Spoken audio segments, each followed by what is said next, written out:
2025 నుండి 2026 వరకు వృషభ రాశి వారికి ఆదాయం అనేది చాలా బాగుంటుందండి. ఆదాయం 11, వ్యయం 5, రాజపూజ్యం 1, అవమానం 3 అండి. అయితే ప్రస్తుతం వృషభ రాశి వారికి శని భగవానుడు 10వ ఇంట్లో ఉన్నాడండి. అనగా కుంభరాశిలో తన సంచారాన్ని కొనసాగిస్తున్నాడు. 2025 మార్చి 28వ తారీఖు తర్వాత నుండి మీకు చాలా మంచి అవకాశాలను కల్పిస్తాడు. 11వ ఇంట్లోకి అడుగు పెట్టబోతున్నాడు. ఒక రకంగా చెప్పాలంటే వృషభ రాశి వారికి 2024 కంటే కూడా 2025 బాగుంటుంది. శని భగవానుడితో పాటుగా బృహస్పతి యొక్క స్థానం కూడా మే మాసం నుండి మారబోతుంది. అది కూడా మీకు అనుకూలంగానే మారబోతుంది. కాకపోతే మీరు తీసుకోవాల్సిన జాగ్రత్తలల్లా మార్చి మాసం వరకు, మే మాసం వరకు కూడా 2025 మార్చి 28వ తారీఖు వరకు కొన్ని సవాళ్ళను అయితే ఎదుర్కొంటారండి. ప్రస్తుతం మీ సిచ్యువేషన్ ఇప్పుడు ఎలా ఉందో మార్చి వరకు అలానే ఉంటుంది. మార్చి నుండి మే వరకు కాస్త బెటర్గా ఉంటుంది. మే నుండి ఇంకా బెటర్గా ఉంటుంది.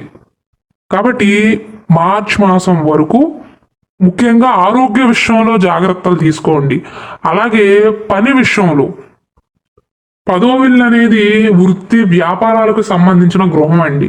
కాబట్టి వృత్తి వ్యాపారాల విషయంలో శని ప్రభావం అనేది ఎక్కువగా ఉంటుంది. కాబట్టి ఇప్పటి వరకు ఆలస్యాలను, ఆటంకాలను ఎదుర్కొన్నారు.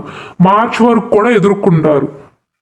అప్పటి నుండి వృత్తి వ్యాపారాల పరంగా ఉద్యోగం లభించటం కానీ, మెరుగైన ఉద్యోగంలోకి వెళ్ళటం కానీ ఇలాంటి మంచి సూచనలు అయితే కనిపిస్తున్నాయి.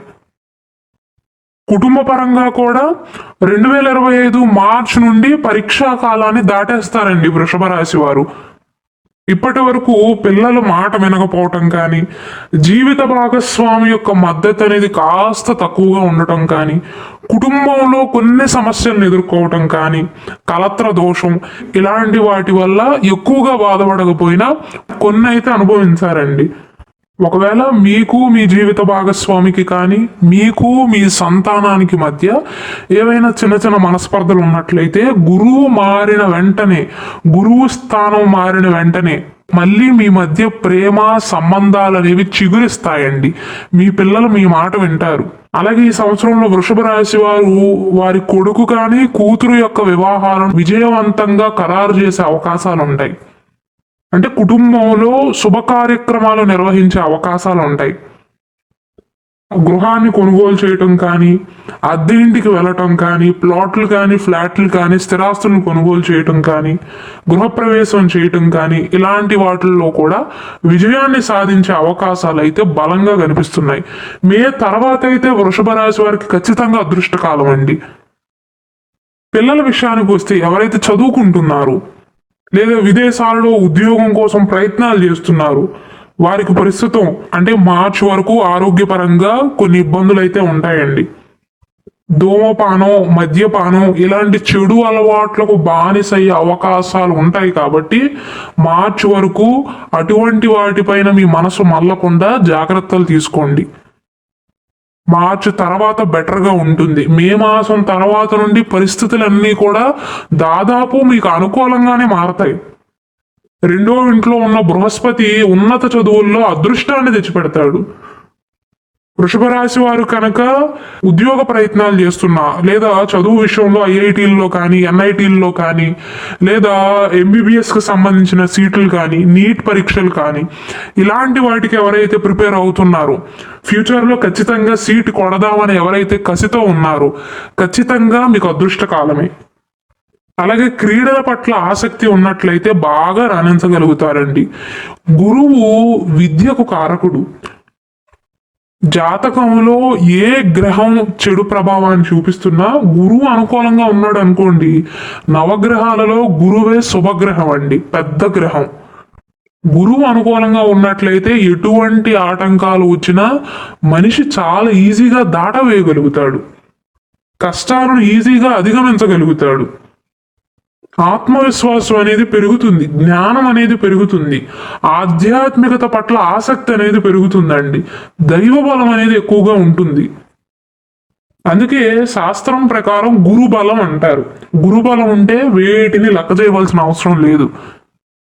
కాబట్టి 2025 సంవత్సరం మే మాసం తర్వాత నుండి శని అనుకూలత బాగుంటుంది, గురువు అనుకూలత కూడా సానుకూలంగా ఉంటుంది. అంటే మీకు అనుకూలంగా ఉంటుంది అని అర్థం.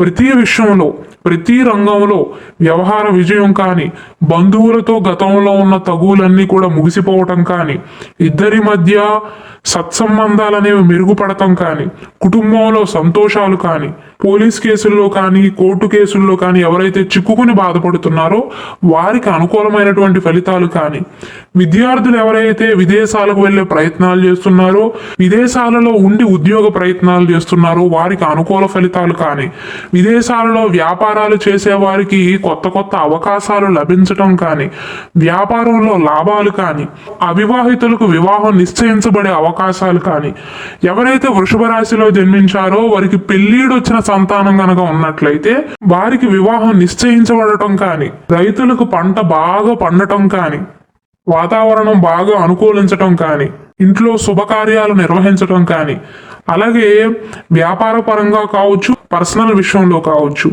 ధైర్య సాహసాలను ప్రదర్శించటం కానీ, ఉద్యోగంలో ప్రమోషన్లు రావటం కానీ, ఇలాంటి వాటిల్లో ఖచ్చితంగా మే మాసం నుండి చాలా అనుకూలమైనటువంటి ఫలితాలను వృషభ రాశి వారు పొందబోతున్నారు అని గట్టిగా చెప్పవచ్చు. అయితే రైతులు ఎవరైతే ఉన్నారో ఎరుపు రంగు పంటలను పండిస్తే ఇంకా మంచిదండి. కాబట్టి వృషభ రాశి వారు పెద్దగా పరిహారాలను అయితే పాటించవలసిన అవసరం లేదండి. ఆరోగ్యపరంగా అనుకూలంగానే ఉంటుంది. ఇంకా అనుకూలతల కోసం ప్రాణాయామం చేయటం, శ్వాసకు సంబంధించిన వ్యాయామాలు చేయటం, ఉదయాన్నే నిద్ర లేచి సూర్య భగవానుడికి అర్ఘ్యాన్ని సమర్పించటం, ఇలాంటివి చేయటం వల్ల ఆరోగ్యపరంగా ఇంకా బాగుంటుంది. ఒకవేళ వృషభ రాశి వారు గృహప్రవేశానికి కానీ, కొత్త ఇంటి కొనుగోళ్లకు కానీ, స్థిరాస్తి కొనుగోళ్లకు కానీ, వివాహ ప్రయత్నాలకు కానీ, ఉద్యోగ ప్రయత్నాలకు ఇలాంటి ప్రయత్నాలు చేస్తున్నట్లయితే మీకు అనుకూల కాలం అండి. ధైర్యంగా ఉండండి. భయభ్రాంతులకు గురి కావాల్సిన అవసరమే లేదు. మీరు జాగ్రత్తలు తీసుకోవాల్సిందల్లా ఉద్యోగ వ్యాపారాల పరంగా. ఎందుకంటే శని మార్చి 28వ తారీఖు వరకు 10వ ఇంట్లో ఉంటాడు. 10వ ఇల్లు అనేది వృత్తికి సంబంధించినది, ప్రొఫెషనల్ లైఫ్కి సంబంధించినది. కాబట్టి ఆ విషయంలో మొదటి 3 నెలల వరకు శని 10వ ఇంట్లో ఉండటం వల్ల ఆటంకాలు సూచిస్తున్నాయి. కాబట్టి అనుకూల ఫలితాలు అనేవి తక్కువగా ఉండే అవకాశాలు ఉంటాయి. కాబట్టి ఆ విషయంలో జాగ్రత్తలు తీసుకుంటే సరిపోతుందండి. మార్చి మాసం తర్వాత మీరు పెద్దగా పరిహారాలను పాటించవలసిన అవసరం అయితే లేదు.